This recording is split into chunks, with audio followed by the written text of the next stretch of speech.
President Biden taking a break from his vacation to sign his party's massive $739 billion Inflation Reduction Act into law yesterday in the White House. The Democrats are pushing for more spending, facing more backlash as we learned that they have spent nearly $4 trillion on their agenda since Biden took office. Look at the numbers. Look at the zeros. We don't pay anything back. With the student loans are next. Fox News contributor Brian Brenberg is a business and economics professor at King's College in Manhattan.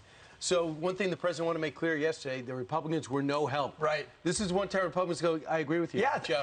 Do you see that number, $3.8 trillion? That's extra. That's on top of what we normally spent. And that's just in the last year and a half. You talk about inflation. Why do you have an inflation problem? That's it. And we're still doing it. That's the problem here. We're doing all the things. The Biden administration is doing all the things that got us into this. But, Brian, we're about 90 days away from an election, and the Democrats need a win, and they regard this as a win for their environmental people, and they're going to be able to, this is what they're going to say. They're going to say, look, part of the bill brings down the price of prescription drugs, and that's absolutely true, but it doesn't start until 2026. Folks, the prices are going to come down in 4 years. Well, and Joe Manchin had to be so clear about this. He was asked, does this bring inflation down? And what did he have to say? The truth. Not right now. It doesn't right now. Yeah. Look, the president talks about this being a win for the American people, not special interests. That's exactly backward. The American people are looking at this bill and saying, where's the relief for me now at the grocery store, at the pump? It's nowhere to be found. It's not an Inflation Reduction Act. It's the same thing the Biden administration was talking about on the campaign trail throughout. They don't care about reality. They care about their agenda. What would you name it if they named it accurately? Would it be like more clean energy, or would it be I would name it dead on arrival, because it's not helpful. It's just a tax and spending bill. It's the Midterm Rescue Act. That's what it is. I really look, I'm not the politics guy, but I strongly disagree with that, because people see this thing getting passed. Democrats want to call it a win. But the minute they go back to the grocery store, the minute they start putting things in their cart, they're going to see it's not doing anything for me.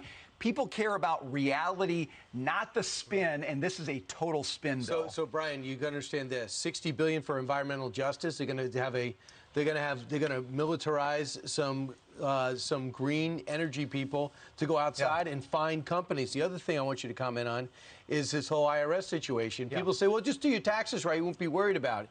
What's the reality? Wrong. Here's what's going to happen. This is fascinating to me. The Biden administration says we're not going to go after people making less than $400,000.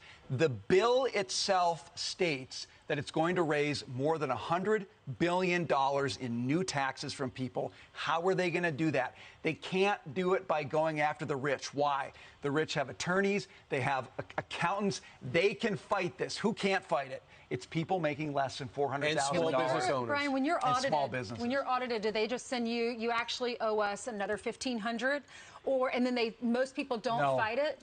It's more of a dance than that. They want information from you. They never make it easy for you, right? You have to prove it. So what ends up happening here is they come after you, say you owe more than you've paid us. And if you're the little guy, you're the small business, you start doing the math and you say, okay, I can either pay up to them or I can try to fight this. But fighting it is an unknown. And so what you end up doing is paying. This is going to be a tax increase for the middle class. There's no question about it. They're not even hiding it. Yeah, the CBO says it's going to raise taxes $20 billion on people under $400,000. Yes. So let's stay at least. And remember the political agenda with Lois Lerner on top of that. Yeah, there you go. Thank you very much, Brian. You bet. Good to see you. I'm Steve Ducey. I'm Brian Kilmeade. And I'm Ainsley Earhart. And click here to subscribe to the Fox News YouTube page to catch our hottest interviews and most compelling analysis.